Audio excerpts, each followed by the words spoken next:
Assalamualaikum warahmatullahi wabarakatuh. Waalaikumsalam warahmatullahi wabarakatuh. Yang terhormat Bapak Wakil Kesiswaan SMP Negeri 1 Tanjung Pinang, yang terhormat Bapak Ibu Guru SMP Negeri 1 Tanjung Pinang. Baik, untuk pertama saya ucapkan tentunya terima kasih atas kehadiran Bapak Ibu yang menyempatkan diri pada hari ini. Kita berbagi praktik baik dengan budaya positif dan restitusi yang akan dipaparkan oleh CGP Angkatan 9 Kota Tanjung Pinang, khususnya SMP Negeri 1, yaitu Ibu Fitri dan saya sendiri. Baik, untuk tidak memperpanjang waktu, kita dengarkan kata sambutan dari Bapak Wakil Kesiswaan. Dalam hal ini disampaikan oleh Pak Selamat. Kepada Pak Selamat dipersilakan.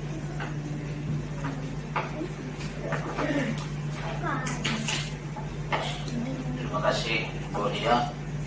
Assalamualaikum warahmatullahi wabarakatuh. Selamat siang dan salam sejahtera buat kita semua. Pertama-tama marilah kita memanjatkan puji syukur atas kehadiran Allah Subhanahu wa taala, karena pada hari ini kita masih diberi kesehatan, kesempatan oleh Allah Subhanahu wa taala, yaitu dalam kegiatan budaya positif yang nanti akan dipaparkan oleh rekan-rekan CGP kita, Ibu Fitri dan Ibu Dia. Kemudian kedepannya kita semoga dapat menerapkan dalam pembelajaran di sekolah kita. Salawat dan salam tak lupa kita hadiahkan kepada junjungan kita Nabi Muhammad Sallallahu Alaihi Wasallam. Allahumma sholli ala Sayyidina Muhammad wa ala ali Sayyidina Muhammad. Yang kami hormati Bapak Ibu Majelis Guru SMP Negeri 1 Tanjung Pinang, yang dalam hal ini kita sama-sama berkumpul pada siang yang berbahagia ini untuk melaksanakan salah satu program dari calon guru penggerak SMP Negeri 1 Tanjung Pinang, yang dalam kesempatan tahun ini ada 2 orang dari SMP Negeri 1 Tanjung Pinang, Ibu Fitri dan Ibu Dia. Mari sama-sama kita mendukung program-program yang akan disampaikan oleh beliau, dan nantinya kita dapat berkolaborasi, bekerja sama untuk menerapkan di lingkungan sekolah kita, sehingga apa yang ingin kita capai bersama dapat terrealisasi, dan siswa ujung tombak kita yang menjadi target kita semoga di Bapak Kepala Sekolah mengucapkan terima kasih atas waktu yang Bapak Ibu berikan untuk mengikuti kegiatan ini. Semoga kita senantiasa diberi kesehatan, dan semoga sekali lagi apa yang menjadi program Ibu Fitri dan Ibu Dia sama-sama kita dukung, dan semoga kedepannya kita dapat berkolaborasi, bekerjasama untuk mewujudkan program-program kita melalui praktek baik selama di lingkungan sekolah. Dari saya itu saja sebagai pembuka, dan sekali lagi kami mohon maaf. Saya akhiri dengan billahi taufiq wal hidayah. Wassalamualaikum warahmatullahi wabarakatuh. Terima kasih kepada Pak Selamat yang sudah memberikan arahan. Selanjutnya kita langsung pada pemaparan materi tentang budaya positif. Sebelumnya saya kasih sebuah pantun. Jangan diukur ilmunya orang, ilmu sendiri cobalah tentang. Mari bersembang yang sudah datang, ilmu yang sedikit boleh berkembang. Tak ada ewa, tak ada tepuk tangan. Jadi ilmu kami ini sedikit Bapak Ibu. Jadi mudah-mudahan dengan kita berbagi, dengan kita bersembang, ilmunya menjadi bertambah, gitu loh maksudnya. Oke, satu pola lagi lah, pakai ewa lah sedikit. Jalan bergaya penuh sensasi. Saat berdiri terlihat seksi. Izinkan kami bersosialisasi semoga menjadi bahan diskusi. Baik Bapak Ibu, kita sambut pengantin kita yaitu Ibu Fitri. Kepada Ibu, waktu dan tempat disilakan. Bismillahirrahmanirrahim. Alhamdulillah, alhamdulillahirobbilalamin. Assalamualaikum warahmatullahi wabarakatuh. Allahumma shalli ala sayyidina Muhammad wa ala ali sayyidina Muhammad. Selamat siang Bapak Ibu semuanya. Assalamualaikum warahmatullahi wabarakatuh. Mohon maaf hari ini saya di depan, padahal ilmu Bapak Ibu jauh lebih luar biasa.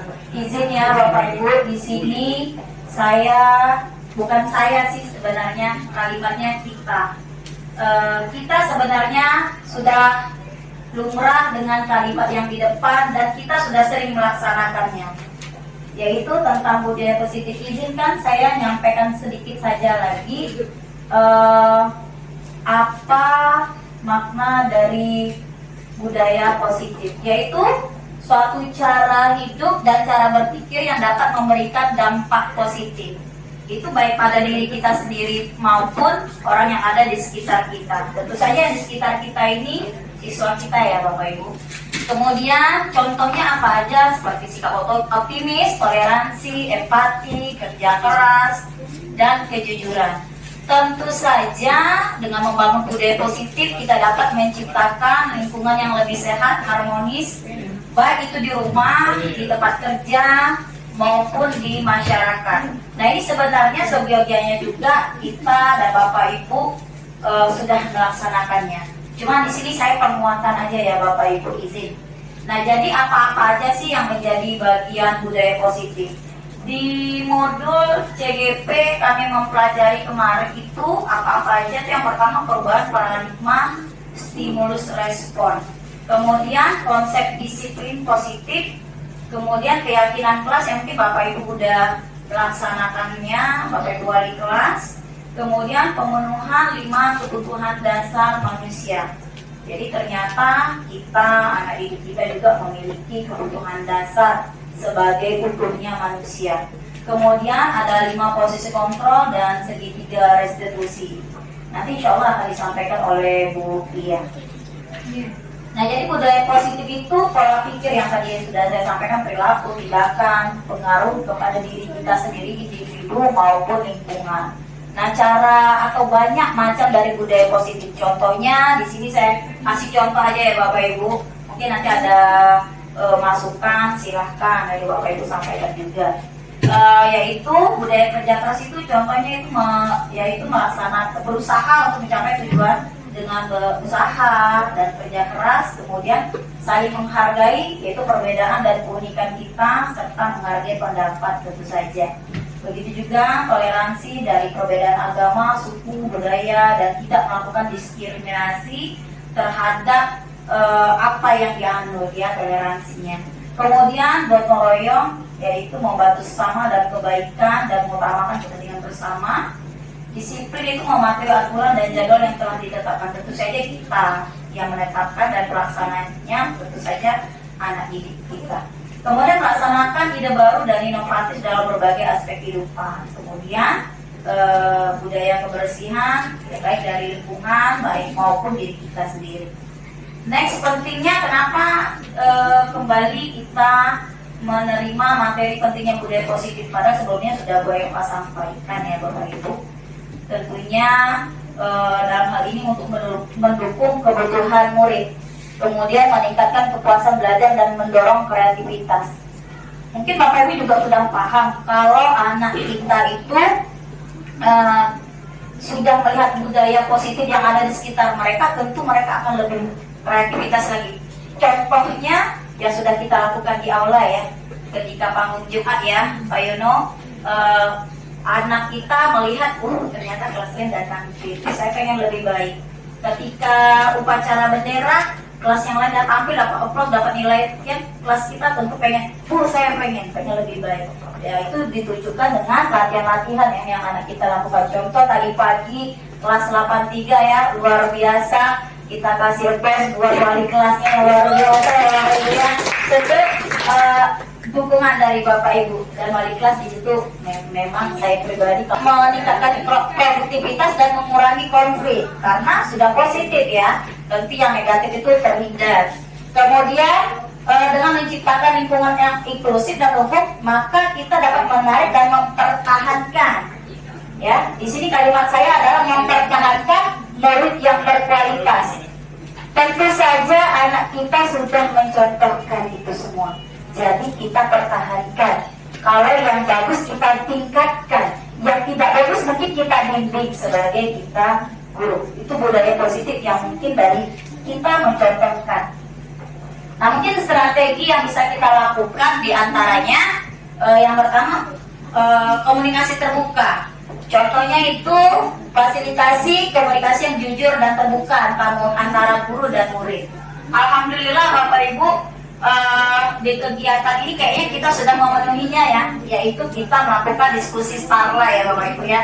Dan itu juga sudah ada diskusi panelnya. Kemudian pengakuan dan apresiasi, berikan penghargaan dan apresiasi kepada murid. Contoh yang setiap Senin ketika ada siswa yang berprestasi ya Pak Yono menyampaikan, lalu ada penyerahan piagam dan foto dan kita upload ke media sosial sekolah kita. Itu juga salah satu pengakuan dan apresiasi. Ternyata anak kita suka. Contoh juga kayak tugas-tugas siswa yang kita pajang di mading. Makanya kemarin sempat saya menempelkan tugas siswa panjang. Ternyata dia datang muncul malam-malam. Ternyata anak kita butuh penghargaan dan apresiasi. Dan itu mendorong kreativitas dia. Dan itu mungkin yang perlu kita sering lakukan kepada anak kita. Maaf, ibu saya sampai merinding. Kita sudah melakukan, tapi kita tingkatkan lagi. Mungkin karena maaf nih, ya namanya kita manusia juga yang capek, kadang ada masa lelahnya, ada masa bosannya. Nah itu tadi yang penting kita upgrade hari ini, kita ulangi. Mungkin kita tambah, tadi saya mau playlist nih yang sebelumnya kita upgrade. Kemudian pelatihan dan pengembangan. Nah ini seperti yang sudah Badan Kesiswaan lakukan ya, yaitu melalui LDK, pelatihan membawa siswa mengikuti pelatihan. Alhamdulillah ya, dukung pengembangan murid melalui pelatihan dan kesempatan belajar. Anak diikutkan pertandingan, kalau ada penyuluhan dari kesiswaan mengantar siswa, dan nanti insya Allah ya Pak Yon ya, dari LDK di OSIS ya nanti ada. Nah ini alhamdulillah, ini budaya positif yang salah satu strategi yang sudah kita lakukan dan akan kita lakukan. Kalau bisa kita lanjutkan.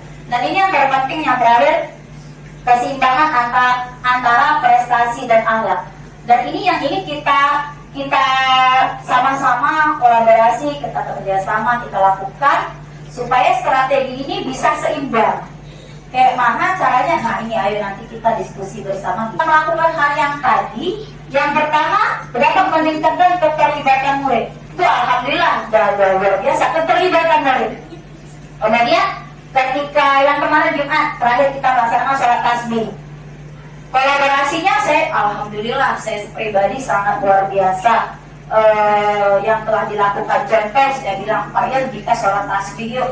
Jadi Pak Yono menghubungi siswanya pagi datang bantu tentang tiga. Itu juga salah satu meningkatkan keterlibatan murid yang sangat luar biasa. Coba kalau pagi baru dibentang, biasa keterlibatan murid dalam budaya positif yang kita lakukan sangat penting. Kemudian dapat menciptakan lingkungan yang menyenangkan bagi murid. Tentu ketika terlibat mereka merasa diapresiasi tadi. Kemudian meningkatkan kepuasan belajar. Jadi apa yang mereka dapat dari LDK, dari kesiswaan LDK, dia puas bahwa sudah praktek tentu. Kemudian mengurangi konflik. Maaf di sini kalimatnya karya seharusnya guru dan siswa ya. Mengurangi konflik. Tentu ketika sudah ada kerjasama yang baik, kolaborasi yang baik, mungkin konflik tadi akan terhindar. Kemudian dapat meningkatkan kerjasama tim. Maka seperti yang tadi di-share oleh Pak Yono, ada bagian-bagian pembina-pembina di OSIS. Termasuk di situ saya keterlibatannya dalam peningkatan keimanan dan ketakwaan kepada Tuhan Yang Maha Esa. Ada di bagian budi pekerti dan lain sebagainya. Kemudian menarik bakat-bakat terbaik. Jadi budaya positif kita ini ternyata luar biasa. Mungkin nanti kita lanjutkan lagi apa aja contohnya lagi yang bisa akan kita kembangkan. Nah implementasinya yang penting adalah Manajemen harus memimpin dengan contoh dan berkomitmen untuk membangun budaya positif. Nah, hari ini yang sebaiknya kita komitmen bersama Bapak Ibu. Komitmen nih, kita mau bareng-bareng pengen anak kita misalnya jujur. Kita bareng-bareng satu kata, satu arah. Misalnya ada anak yang gak bagus, ya kita satu kata. Nah, ini yang komitmen yang kita harus lakukan. Mungkin nanti dari kesiswaan, saya yakin dari kesiswaan sudah punya program-program. Nanti dari kesiswaan juga akan menyampaikan ketika setelah dilantiknya OSIS yang baru. Tentu saja mereka memiliki program berdaya untuk membantu memahami dan menerapkan budaya positif. Ini saya tidak meragukan sumber daya yang ada di CP1 dan luar biasa hebatnya. Ini Bapak Ibu memang orang-orang hebat yang telah membawa nama CP1. Kemudian evaluasi dan umpan balik. Dan ini yang harus kita lakukan. Kalau misalnya Upit kayaknya sholat tasbih kemarin itu kayaknya kurangnya ini, kayaknya ini. Nah, itu kita perlu refleksi. Dan itu kita rembukkan bersama kira-kira apa kurangnya. Contoh misalnya Upit kayak. Kemudian kolaborasi, ini yang paling penting. Dorong kolaborasi antar tim, baik guru dan siswa untuk memperkuat budaya positif. Ini yang paling penting.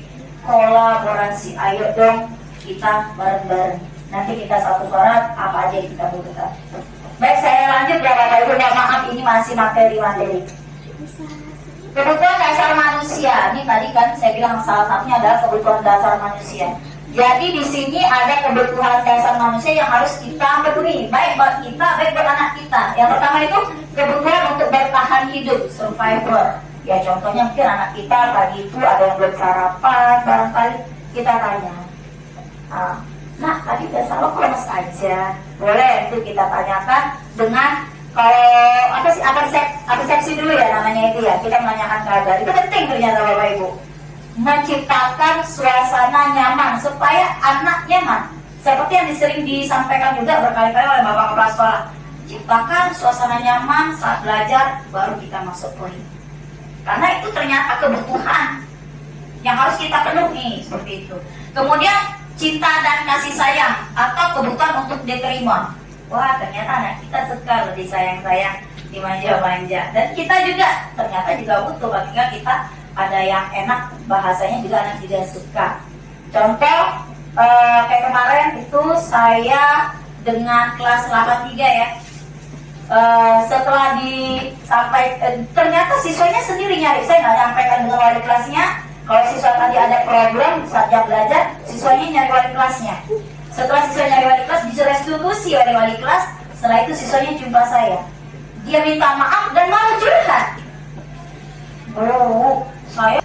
Nah, itu yang akan kita terus kembangkan budaya positif ini.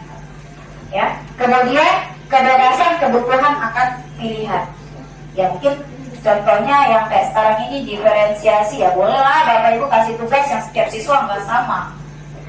Itu juga kebutuhan akan pilihan. Mungkin anak ini pandainya puisi, ya udah kita kasih puisi. Dia suka nulis, ya udah kita kasih dia tugas karya tulis gitu atau bikin cerita gitu boleh. Kalau nggak saya di PAI anak ini, Bu saya susah hafal, ya udah kamu cari kawan tutor sebaya. Bu saya udah hafal, ayo maju. Bu saya grogi lewat ya udah tengok tembok. Bu saya grogi juga lewat tembok, ya udah rekam kirim sama saya. Tapi saya grogi juga merekam, ya udah video call. Jadi ternyata kebutuhan akan pilihan juga kebutuhan kita. Kemudian kesenangan, kebutuhan akan rasa senang. Ya sesekali boleh kita enjoy dengan anak, budaya positif yang bisa kita kembangkan. Kalau saya kemarin termasuk saat supervisi dengan Bapak Kepsek, saya anak lagi ngerjakan latihan, saya putar selawat. Lagi ngerjakan tugas, anak bersama ngerjakan latihan. Jadi putar lagu salawat sambil. Jadi sambil dan selesai dia masih juga dan selesai belajar PAI dia masih juga salawat. Alhamdulillah masuk di hati sanubari. Itu contoh yang sudah saya lakukan. Kemudian penguasaan kebutuhan pengakuan atas kemampuan. Nah itu semua kita pasti punya kelebihan, punya kekurangan. Tapi dalam kekurangan itu yang kita tonjolkan ke anak. Kamu ini gak pandai ya mungkin. Nah kayaknya kamu nih pandainya di tulis loh, bisa kamu bagus.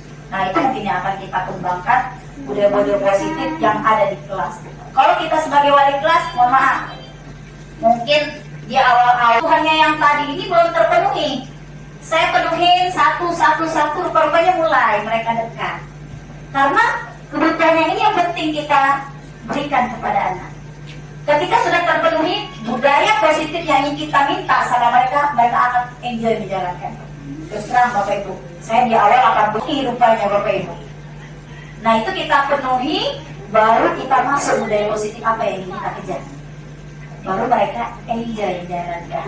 Itu ternyata. Tapi memang belum sih semua di 8 yang sudah kita laksanakan itu seperti sholat duha, sholat tasbih berjamaah, khataman. Kemudian nah ini nih, ini satu kan banyak sekali manfaatnya. Mulai cek rambut, sepatu, tanya kabar, kuku. Itu sebenarnya budaya positif yang udah mulai kita miss. Karena ketika kita masuk kan udah heboh dengan aktivitas, kita juga dikejar dengan waktu, kita miss yang ini. Pengen saya kembangkan lagi, izin Pak, boleh nggak Pak kira-kira? Mungkin nanti kita bisa laksanakan bersama ya. Ini dalaman kita nggak laksanakan. Ayolah Bapak Ibu budaya positif.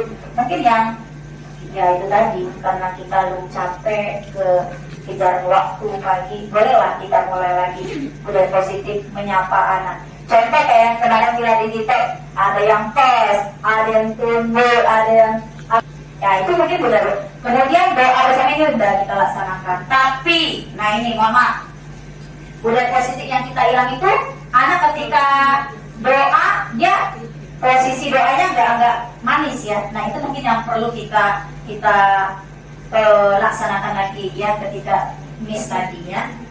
Kemudian ini, nah ini contoh saya luar biasa sekali dengan Bapak Kepala Sekolah, kebetulan di sini gambarnya nggak jelas. Bapak Kepala Sekolah selalu turun tangan dalam kegiatan aktivitas murid, luar biasa. Ini budaya positif yang ditunjukkan Bapak Kepala Sekolah. Saya bangga dengan Bapak Kepala Sekolah kita. Contoh ketika guru di belakang saya bawa anak-anak laman. Nah ini juga yang sudah kita lakukan, kita turun bareng-bareng kegiatan T5. Makasih Bapak Ibu. Dan ini yang setara sama bakti sosial, ini sudah kita terlibat. Dan ini dampaknya luar biasa. Anak kita yang sudah tamat di SMP, dia terlibat di SMA. Wow, guru agamanya yang di sana SMA, kebetulan saya. Alhamdulillah sudah kita laksanakan. Mungkin ada perlu evaluasi, ayo nanti kita evaluasi. Next, nah ini juga termasuk Bapak Ibu kayak yang sekarang ini Bapak Ibu juga udah budaya positif. Ternyata kita sebagai guru juga perlu belajar dan belajar. Nah maka dari itu Bapak Ibu, tujuan saya ikut CGP itu untuk belajar, untuk dapat ilmu. Bukan untuk kepala sekolah, nggak ada niat sama sekali saya kayak gitu. Tapi untuk dapat ilmu. Seperti yang disampaikan oleh Pak Pupi, ilmunya banyak. Ayolah ikut CGP. Itulah yang membuat saya ingin ikut CGP. Betul ya Bu ya? Banyak ilmunya. Ayo yang lagi daftar semangat ya. Nah kemudian ini contoh budaya positif yang gotong royong ya Bapak Ibu. Ini sudah dilaksanakan. Terima kasih Bapak Ibu Wali kelas yang sudah melaksanakan ini. Next, ini kembali seperti hari ini. Kemudian di sini ada kita keterlibatan wali murid ya Bapak Ibu. Alhamdulillah kita udah banyak merangkul wali murid, tapi belum semua kita kalau bisa. Pasti ternyata juga wali murid. Itu alhamdulillah luar biasa. Kemudian kita ada kerjasama dengan pihak luar, itu juga sebuah budaya positif. Baik mohon maaf. Baik Bapak Ibu, ini yang seperti saya sampaikan tadi. Penyampaian leader apa yang harus kita lakukan. Izin Bapak Ibu, ini kebetulan di Soma ya. Apakah kita istirahat dulu? Kita planning dulu ya. Di Soma dulu atau kita lanjut dengan tanya. Yang mau saya boleh lanjut ke belakang. Yang lainnya ingin menyampaikan ide atau dari Bapak Wakasis, silakan Pak. Budaya positif kita ini ya kita kembangkan, ayo kita berkembang bersama. Atau kita langsung ke Bu Iya melalui segitiga restitusi Bu ya. Ada pertanyaan? Silakan Bapak Ibu. Bu Uli, kayaknya Bu Uli ini punya ide terbaca dari excited wajah dan cahaya matanya yang bergelora. Silakan Bu Uli. Atau Pak Yono yang tadi ternyata dalam duduknya itu banyak idenya. Ya silakan Pak Yono. Kepada Pak Yono disilakan.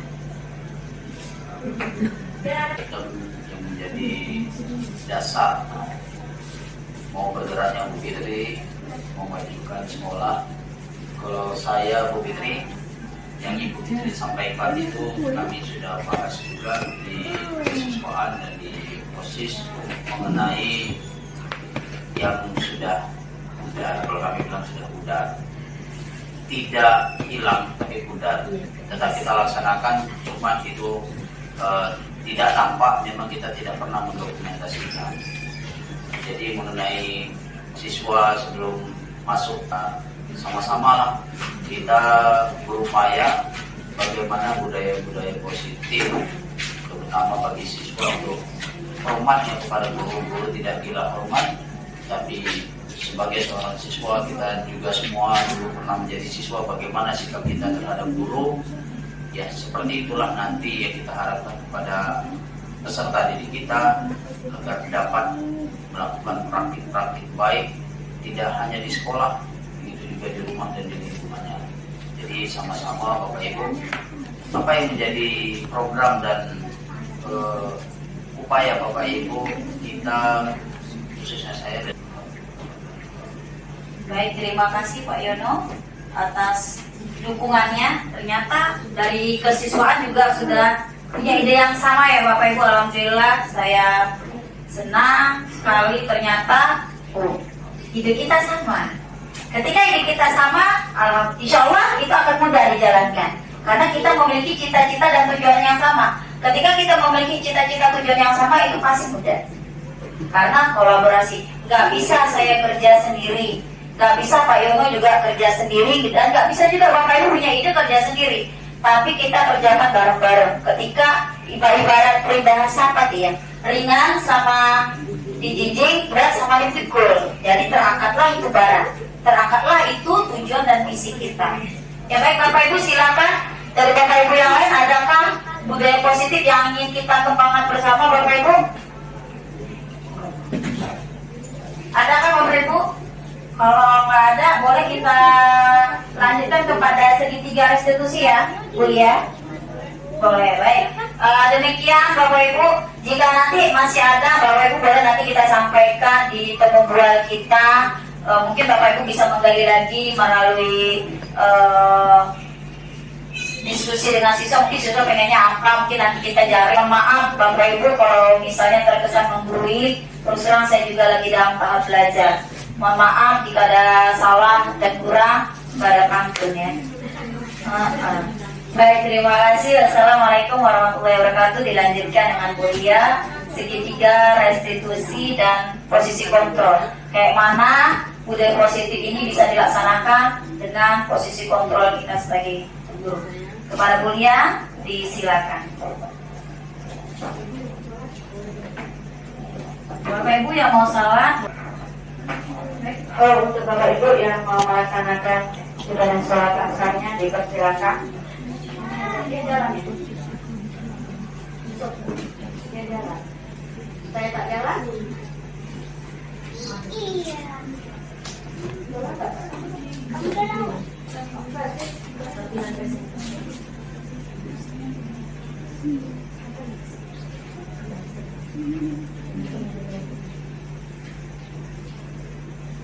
Oke, saya pantun.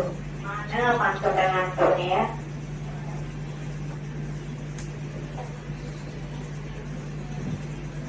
Makan es bikin batuk, batuknya sungguh lama.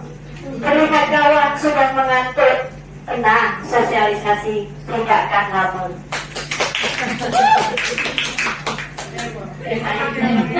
Menyemangati diri kita sendiri ya Bapak Ibu. Baik Bapak Ibu, ibu-ibu yang tinggal, ibu-ibu yang berbahagia. Betul sekali yang dikatakan Bu Fitri tentang budaya positif yang mulai timbul dan mulai memudar di SMP Negeri 1 Tanjung Pinang. Besar harapan kami, besar harapan kita bersama, tentunya kita dapat membangkitkan lagi dengan tim-tim yang baru, dengan tim-tim yang luar biasa, tentunya berkat kolaborasi. Jadi kata kolaborasi itu bukan hanya kita elu-elukan saja, tapi tetap harus kita laksanakan. Nah, berikut saya masuk pada restitusi, di mana ada 5 posisi kontrol. Kalau tadi ada 5 kebutuhan yang dibutuhkan oleh anak kita, kemudian sekarang ada 5 posisi kontrol yang harus kita terapkan sebagai guru. Ada itu segitiga restitusi. Di sini setahun yang lalu juga sudah dipaparkan oleh Bu Eva. Segitiga restitusi adalah suatu proses dialog yang dijalankan oleh guru atau orang tua agar dapat menghasilkan murid yang mandiri dan bertanggung jawab. Segitiga restitusi tentunya memiliki langkah yang digambarkan kepada sisi segitiga.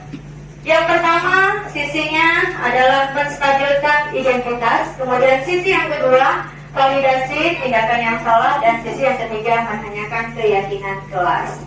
Ada 5 posisi kontrol dalam penerapan restitusi segitiga. Yang pertama adalah sebagai penghukum, kemudian membuat rasa bersalah, kemudian sebagai teman, yang keempat sebagai pemantau, dan yang kelima sebagai manajer. Nah, dari 5 posisi kontrol ini sebenarnya masing-masing kita sudah melakukan. Namun kira-kira Bapak Ibu ada yang mengetahui ya, kira-kira dari 5 posisi kontrol ini mana sih yang seyogianya harus kita laksanakan? Yang terakhir yang memori ya. Oke, di posisi terakhir itu adalah tujuan kita sebagai seorang guru dalam menerapkan atau memecahkan suatu masalah. Nah, kebanyakan kita di penanganan masalah masih berupa penghukuman, kemudian membuat rasa bersalah dan sebagai teman. Pemantau juga sudah mulai bagus memori. Apa sih posisi penghukum? Nah, dikatakan penghukum, seseorang itu penghukum bisa menggunakan hukuman fisik maupun verbal. Nah, misalnya kita suruh anak push up, atau dengan ucapan, dengan kata-kata yang melukai hati anak, itu dikatakan sebagai posisi penghukum. Kalau satu kasus nih, Bapak Ibu, seorang anak terlambat dalam pembelajaran olahraga, kemudian sama guru olahraganya disuruh lari 5 putaran. Itu termasuk posisi seperti apa? Apakah dia dikatakan posisi hukum penghukum? Tidak ya Bu Pipi ya. Itu alasannya apa Bu Pipi? Menghubungkan dengan mata pelajarannya. Udah keren nih Bu calon CGP kita ke depan nih. Jadi dia tidak dikatakan sebagai penghukum karena apa? Anak-anak lain sudah berkumpul, sudah melakukan pemanasan, lalu si A tadi terlambat, maka dia juga berkewajiban untuk melaksanakan pemanasan dengan cara lari keliling lapangan. Itu berarti tidak penghukum. Kita lanjut, pembuat rasa bersalah. Dulu saya sering menjadi posisi pembuat rasa bersalah. Nah, setelah kita pelajari, kita harus bisa meningkatkan potensi diri. Pembuat rasa bersalah ini adalah posisi di mana biasanya guru akan bersuara lembut, membuat rasa bersalah, akan menggunakan keheningan dan membuat orang lain merasa tidak nyaman, bersalah, sehingga dia menimbulkan rasa rendah diri. Misalnya, kalau kelas kita ribut, kita biarin dulu kan? Seperti itu, kita biarin dulu. Kemudian nanti baru kita bilang. Bilangnya seperti apa? Nah, tolonglah. Nah, biasanya menggunakan kata tolonglah. Sehingga anak ada merasa, oh iya nih, kalau kita ribut, kalau kita bising, bisa-bisa Bu Ia kena tegur kepala sekolah dan lain sebagainya. Itu adalah membuat rasa bersalah. Kemudian sebagai teman. Nah, menurut kita sebagai teman itu bagus, ya kan? Wah, kita friendly nih sama anak, tapi cenderung ke arah yang membuat anak terlalu nyaman dengan kita, karena kita membuat anak berteman, oke, di luar jam pelajaran, tapi kadang anak tidak bisa menempatkan itu di pelajaran juga, dia menganggap kita sebagai teman. Jadi perlunya kontrol dari guru. Guru pada posisi ini tidak akan menyakiti murid, namun akan tetap berupaya mengontrol murid melalui persuasif. Posisi teman pada guru biasanya negatif ataupun positif. Positif di sini berupa hubungan yang baik terjalin antara guru dan murid. Guru di posisi teman menggunakan hubungan yang baik, humor untuk mempengaruhi seseorang, tapi cenderung anak salah mengartikan. Jadi posisi ini agak rawan. Kemudian posisi mengontrol atau monitor, berarti mengawasi. Pada saat kita mengawasi, kita bertanggung jawab atas perilaku orang yang tidak diawasi. Posisi pemantau ini berdasarkan aturan, peraturan atau konsekuensi dengan menggunakan sanksi dan konsekuensi. Jadi seperti misalnya begini Bu, contohnya di dalam kelas Lia menumpahkan air temannya sehingga kertasnya basah. Nah, maka kira-kira kalau Lia disuruh mengganti kertas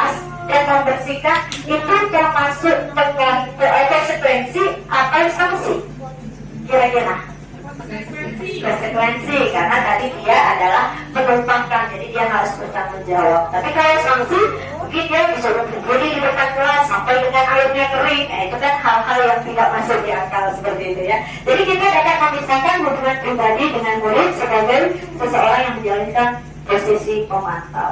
Nah, ini posisi yang kata Pak Tuti tadi yang terbaik, dan insya Allah kita menuju ke situ semuanya ya. Posisi terakhir yaitu posisi manajer, di mana posisi ini guru bersama murid mempersilahkan murid untuk mempertanggungjawabkan perilakunya, mendukung agar murid menemukan solusi. Jadi kita mengajak murid mengetahui, menyadari kesalahannya. Kita stabilkan dulu dia. Dia sudah melakukan kesalahan nih, tentu perasaannya takut. Gitu kan? Takut kena marah mamanya di rumah, takut kena marah guru BK, takut kena marah wali kelas. Dan kita stabilkan dulu perasaan dia. Kemudian kita gali agar dia mengetahui salahnya di mana. Setelah itu baru kita tanyakan kenapa dia bekerja seperti itu. Tentu ada alasannya. Dan yang posisi terakhir adalah kita memvalidasi, mencari masalah atau jalan keluarnya. Itu adalah posisi yang terbaik Bapak Ibu guru. Nah, tidak kelihatan jelas ya. Inilah segitiga restitusi. Jadi pada di sini, di bagian ini kita sebagai validasi, kemudian kita menstabilkan dan baru menyatakan kesepakatan atau keyakinan kelas kita. Oke, ini sesi menstabilkan. Kita bisa dengan cara bertanya kepada anak atau kita memancing dulu. Nak, gak apa-apa kamu melakukan kesalahan. Karena kan anak ini takut, mau melakukan kesalahannya kan dia takut kan. Tentu kita pancing dulu, ibu juga pernah salah kok. Nah, dengan kata kunci itu tentu dia baru berani untuk menceritakan. Oh iya ya, ternyata Bu Iya juga pernah salah waktu sekolahnya. Nah, di situ dia mulai terbuka dengan kita. Iya Bu, saya salah. Apa yang dilakukan? Nah, di situ kita mulai masuk. Kita mulai masuk memvalidasi. Dia sudah cerita nih kesalahannya bla bla bla bla. Padahal kamu bisa ya melakukannya lebih buruk dari ini, tapi ternyata tidak, ya kan? Tapi ternyata tidak. Nah itu kamu sudah bagus. Nah seperti itu. Memvalidasi yang salah. Kemudian kita menanyakan keyakinan kelas. Seperti apa keyakinan kelas kita dengan kesalahan kamu tadi? Bagian mana yang kita langgar? Setelah dia sadar, tentu dia mencari solusinya. Iya Bu, saya melanggar keyakinan kelas kita. Solusinya bagaimana? Misalnya, tadi Bu Putri ceritanya 83. Ternyata di 82 juga ada yang berkasus dengan Bu Putri seperti itu. Begitu tadinya saya hanya mau ambil acting saja. Begitu saya tangkap anaknya, nah ibu ada tugas, tolong ibu ya ibu mau acting saja. Jangan ceritanya begini. Bu, ternyata apa yang terjadi? Bu, tadi memang itu kenyataannya. Jadi langsung saya restitusi beliau seperti itu. Nah, oke, ini ada sedikit video tentang demonstrasi yang Bapak Ibu bisa menyaksikan pelaksanaan restitusi yang sudah saya lakukan di sekolah.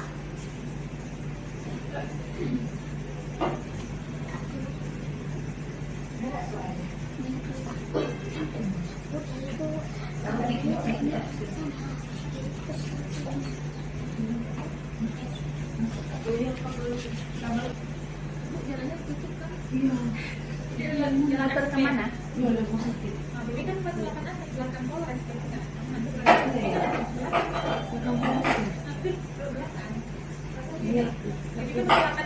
Ini adalah sebenarnya video bagaimana saya merestitusi ini pada waktu itu bermasalah dengan Bu Putri pada jam pelajaran. Ananda ini memainkan handphone. Jadi ini pada saat saya menanyakan, kemudian hijau-hijau ya, menanyakan masalah yang dihadapi dengan Bu Putri.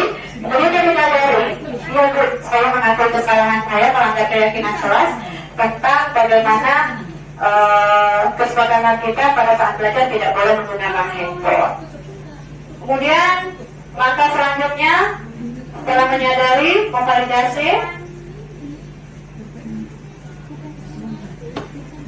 apa yang dilakukan Dini? Tentunya Dini meminta maaf kepada Bu Putri langsung pada hari yang sama.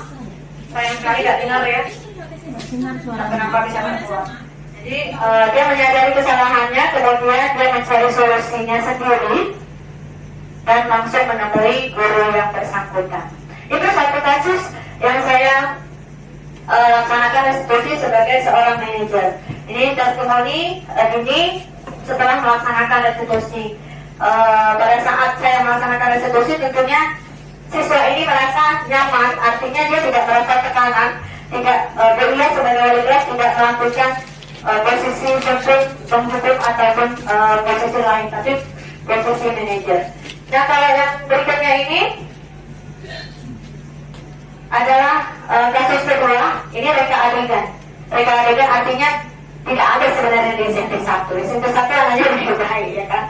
Nah, ini saya hanya mengangkat satu kasus di mana anak membanding-bandingkan antara guru yang satu dengan guru yang lain, tapi tidak di SMP 1. Karena PP saya di Muhammad Desir gitu kan. Jadi ini seolah-olah anak sama guru yang baru tidak bertegur sapa, bahkan karena gurunya muda sampai cerita malah dicepetin, malah disirikin seperti itu. Soalnya seorang siswa seperti itu. Nah, tapi dengan guru yang lama, yang sudah lumayan lama dari guru yang sebelumnya tadi, mereka tegur sapa dengan sopan santunnya. Nah, jadi ini yang menjadi kasusnya dalam restitusi ini. Oke, karena beliau mengetahui hal itu, beliau meminta salah satu anak untuk memanggilkan teman-temannya tadi yang melakukan kesalahan. Tapi ini hanya reka adegan di Bapak. SMP 1 tidak ada seperti ini. Oke, ini dia memanggil temannya. Kemudian tentu anak kalau dipanggil gurunya merasa takut. Namun yang terjadi, kira-kira kenapa ya Nasya dan kawan-kawan dipanggil guru ya? Nah, ini agak panik ya. Begitu masuk ke majelis guru dia agak panik.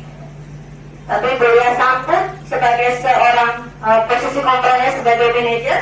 Beliau sambut, kemudian beliau di sini menanyakan, menstabilkan dulu kesalahan peserta didik kita, kemudian mengarahkan dan mengingatkan keyakinan kelas apa yang melanggar, sehingga mereka menimbulkan solusinya sendiri.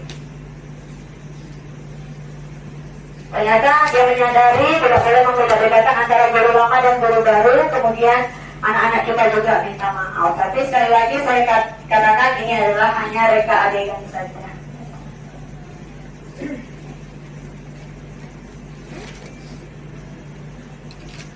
Oke, ini testimoninya juga sama, posisi beliau melakukan adalah sebagai posisi kontrol.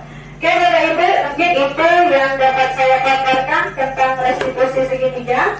Semoga apa ilmu yang kita dapatkan di penerapan restitusi segitiga ini dapat kita terapkan kepada peserta kita.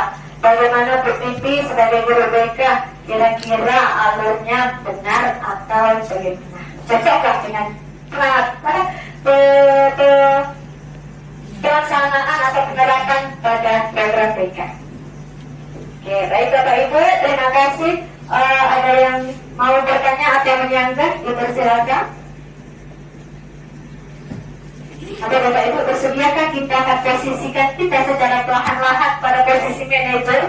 Orang kadang-kadang sabar-sabar itu lain juga ya Bapak Ibu. Kadang-kadang kita bablas juga sebagai penghukum dan sebagai posisi lainnya. Tapi saya yakin dan percaya, insya Allah ke depan kita semua guru SMP Negeri 1 dapat memposisikan diri kita sebagai seorang manajer, insya Allah ke depannya.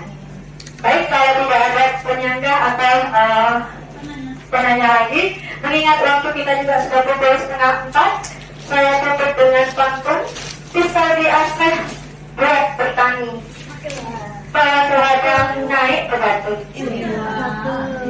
Sosialisasi berakhir sudah, ini nggak nyambung ini. Saya sudah sosialisasi ini, semoga bisa memberi arti. Akhirnya saya ucapkan terima kasih atas kehadiran Bapak Ibu. Tentunya tanpa dukungan penuh Bapak Ibu, apalah artinya CGP ini. Dan betul sekali yang dikatakan Bu Putri, kami tidak ingin menjadi kepala sekolah ataupun pengawas. Tapi betul sekali Bapak Ibu, kita berusaha itu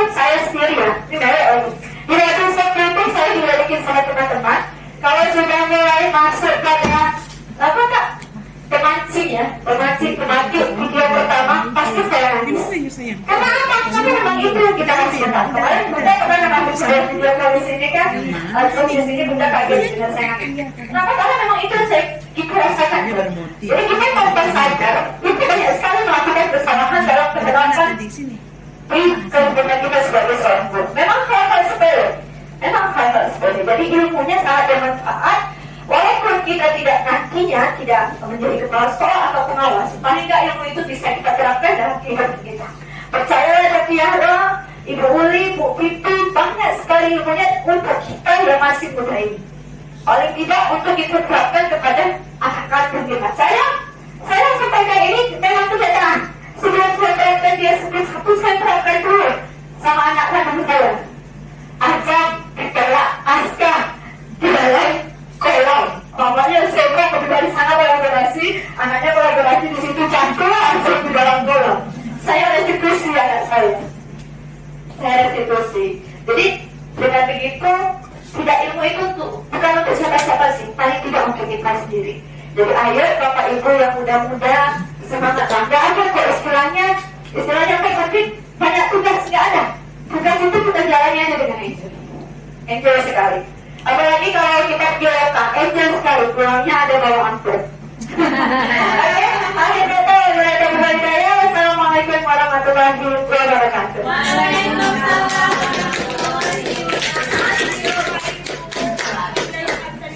Baik, demikian pemaparan dari kuliah telah menyelesaikan kegiatan kita. Ada masukan dari Bapak Ibu? Silakan. Atau dari Pak Yoga ada tambahan lagi? Cukup, baik. Demikian, terima kasih kami ucapkan atas kesediaan waktu dan tenaga Bapak Ibu dan keikhlasan hati Bapak Ibu untuk kumpul dalam kegiatan ini. Tak terbalas jasa Bapak Ibu, kami ucapkan terima kasih sebanyak-banyaknya. Semoga budaya positif, posisi kontrol dan segitiga institusi bisa kita laksanakan dalam kehidupan kita. Yang jelas kolaborasi berasal dari kita dulu, para guru dan kita yang melaksanakan, baru kita ke anak murid. Itu aja yang bisa saya sampaikan dan Budia. Mohon maaf apabila pemaparan kami ada kesalahan. Terima kasih atas waktu yang telah diberikan. Itu aja dari kami sudahi dengan nilai taufiq wal hidayah. Wassalamualaikum warahmatullahi wabarakatuh. Waalaikumsalam warahmatullahi wabarakatuh. Terima kasih Bapak Ibu. Cukup. Boleh di stop bisa. Terima kasih. Terima kasih.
Assalamualaikum warahmatullahi wabarakatuh. Perkenalkan, saya Dewi Suryanti, guru SMP Negeri 1 Tanjung Pinang.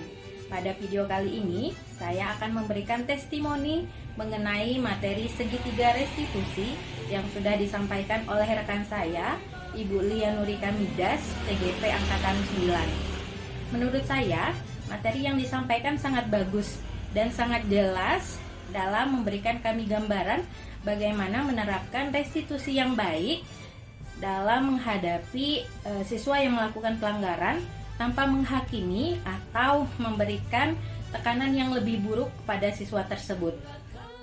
Harapan saya ke depannya, kami para guru dan tenaga kependidikan dapat menerapkan restitusi ini dengan baik sehingga dapat menciptakan lingkungan yang kondusif dan positif serta nyaman bagi siswa-siswa kami.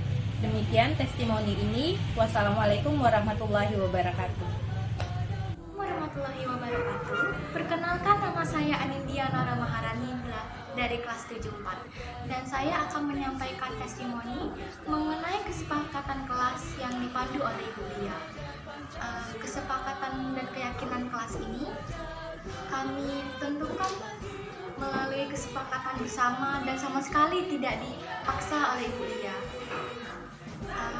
Dan perasaan kami saat menjalani kesepakatan kelas ini adalah kami sangat senang, adalah sangat seru untuk menyampaikan pendapat kami masing-masing.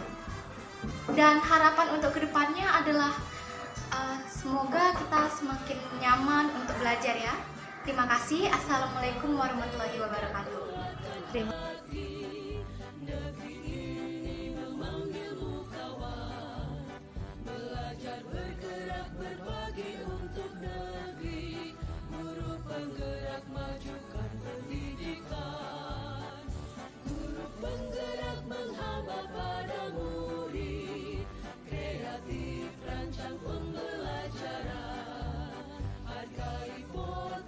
Tingkatkan prestasi, lahirkan profil pelajar Pancasila.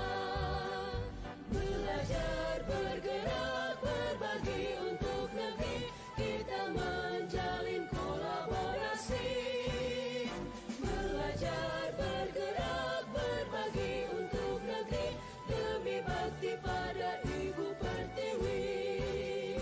Belajar, bergerak, berbagi untuk negeri, kita menjalin kolaborasi. Belajar, bergerak, berbagi untuk negeri, demi bakti pada Ibu Pertiwi. Demi bakti pada Ibu Pertiwi.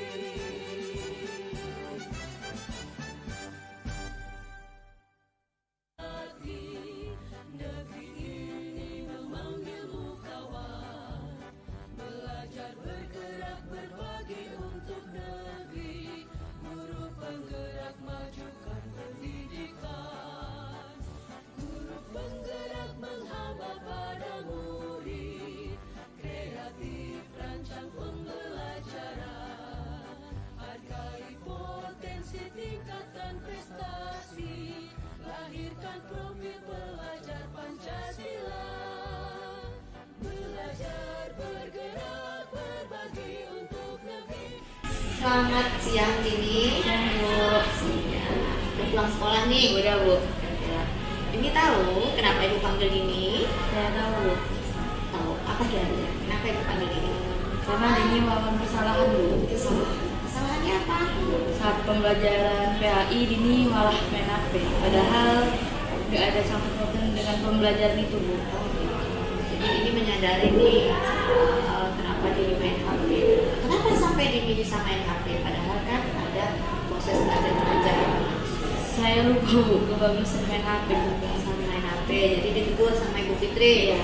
Gitu ya. Jadi Dini sudah menyadari kesalahan Dini. Kira-kira dari kesadaran Dini apa sih keyakinan kelas yang Dini langgar? Saya malah main HP, padahal nggak ada sangkut pautan dengan pembelajaran PAI itu. Berarti Dini melanggar keyakinan kelas yang sudah kita buat bersama, ya kan? Nah, kalau Dini sudah menyadari kesalahan Dini, sudah melakukan pelanggaran terhadap keyakinan kelas, kira-kira apa yang seharusnya dilakukan? Dini akan meminta maaf sama guru yang mengajar pada saat pengucap itu. Terus Dan Dini akan tidak akan membawa HP lagi. tidak akan membawa HP lagi kalau tidak disuruh oleh guru untuk proses pembelajarannya. Kemudian apa masih main HP lagi nanti kira-kira nih Tidak bakal. apa hanya dengan Ibu Fikri saja dengan semua mata pelajaran ya? Oke, baik.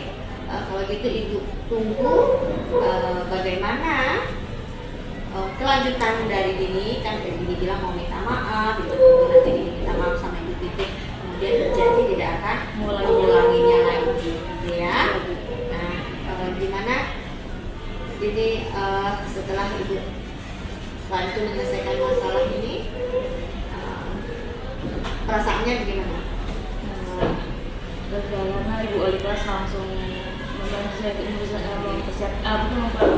selesaikan masalah saya dengan lebih. Oke, ya nanti abis ini Dini minta maaf sama Ibu Fitri, kemudian berjanji tidak akan mengulangi lagi. Ibu percaya sama Dini karena Dini adalah salah satu anak Ibu yang aktif di dalam kelas. Oke, Oke kalau begitu karena hari sudah siang, Dini juga mau pulang. Ibu persilakan.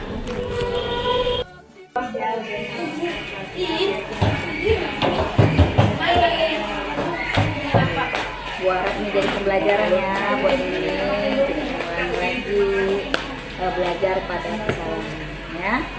Makasih ya udah menyadarinya. Ya. Ini bagaimana perasaan ini setelah Ibu Lia menangani kasus Dini kemarin? Saya merasa lega Bu karena wali kelas langsung ambil alih kasus saya sama guru yang kemarin saya main HP. Oke, maksud Ibu gini, perasaan yang dirasakan apakah waktu mau jumpa Bu Lia itu takut atau bagaimana? Karena ibu langsung membimbing saya dan mengarahkan kalau misalnya saya itu salah, jadi saya merasa lebih lega Bu. Soalnya saya juga merasa bahwa saya salah. Oke, terima kasih Dini, semangat terus ya. Oke.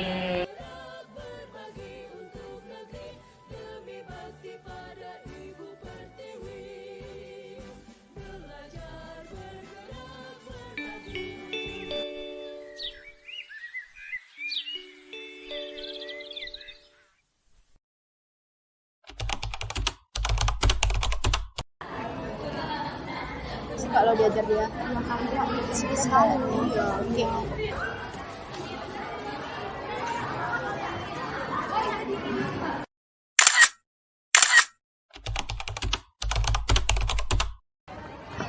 Ibu Lia.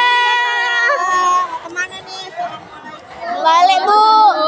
Hati-hati di jalan. Iya Bu.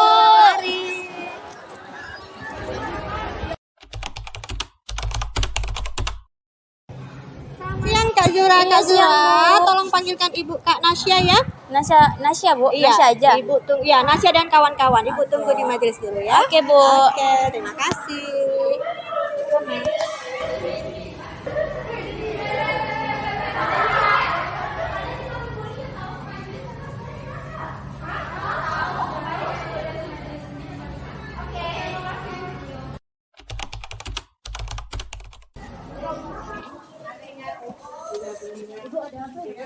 Oh iya, Ibu mau berbicara sebentar ya. Yuk silakan duduk.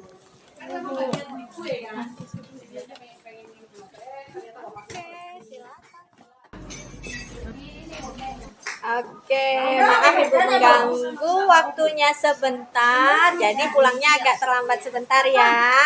Tentunya kaget Ibu panggil tadi ya. Iya. Jadi kira-kira ada melakukan kesalahan apa gitu pada hari ini? Siapa yang menyadari apa yang telah dilakukan tadi ya? Kayaknya nggak ada Bu. Kayaknya nggak ada yang sadar. Nggak ada yang sadar melakukan kesalahan apa. Oke.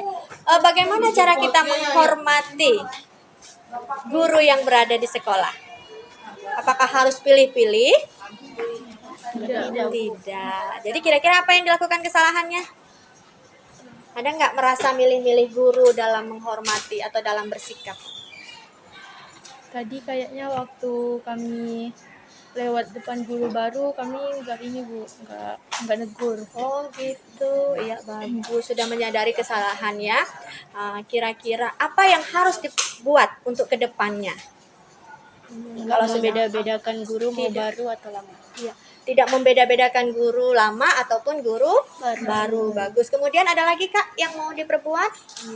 Meminta maaf pada guru. Meminta maaf kepada guru tersebut karena menyadari bahwasannya kalian tadi membeda-bedakan antara ibu dan guru baru. Begitu ya. Jadi inilah namanya kesadaran diri kita dalam bersikap. Jadi anak ibu sudah bagus, sudah melakukan kesalahan tapi berani bertanggung jawab, mengakui kesalahan dan memperbaiki. Baik sayang, untuk itu kedepannya tidak ada lagi yang membeda-bedakan antara guru baru dan guru lama. Oke, cukup ini yang pertama dan terakhir kali. Setuju? Setuju. Baik, karena waktunya sudah pulang, orang tua juga sudah menunggu di rumah. Anak ibu boleh pulang. Besok anak ibu harus minta maaf dengan Ibu Saripah tadi ya. Ya Bu. Oke, boleh pulang. Terima kasih. Maaf ya Bu. Maaf ya Bu.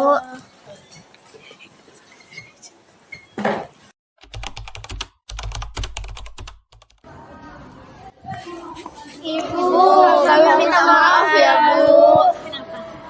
Kami sering sini-sini Bu, ngomongin Ibu. Iya Bu. Oke, Ibu maafin. Cuma lain kali kalian harus memperhatikan anak guru ya, karena itu sangat penting ya. Iya, jadi anak baik ya. Iya Bu. Maaf ya Bu.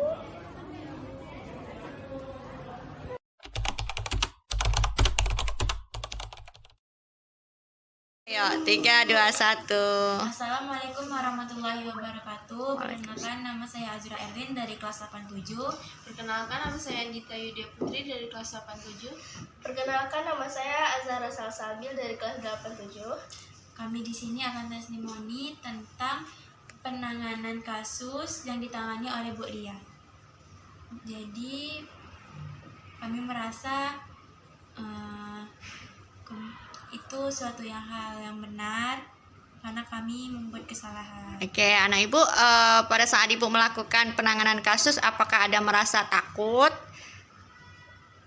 Enggak Bu, karena kan Ibu menegur kami itu karena kami ada kesalahan, dan Ibu negur itu kan suatu hal yang benar untuk menegur seorang guru menegur siswa-siswinya yang salah. Jadi itu tanggung jawab dari seorang guru. Oke, kemudian penanganan kasus yang ibu lakukan itu menurut kalian bagaimana? Apakah bisa dilanjutkan untuk berikutnya sehingga anak tidak merasa takut dan nyaman dalam melaksanakan dalam mediasi, atau Bu diganti Bu yang marah-marah aja penanganan kasusnya, atau bagaimana? Bisa kayak gitu aja, jadi di pertandingan kayak gitu aja Bu. Jadi kami nggak merasa ketakutan yang berlebihan. Oke, jadi udah cocok ya. Jadi kalian merasa nyaman pada saat ibu menangani kasus itu, membawa kalian mencari tahu dulu kesalahannya, kemudian baru kita mencari solusi bersama apa yang harus dilakukan. Gitu ya sayangnya. Oke, boleh ditutup.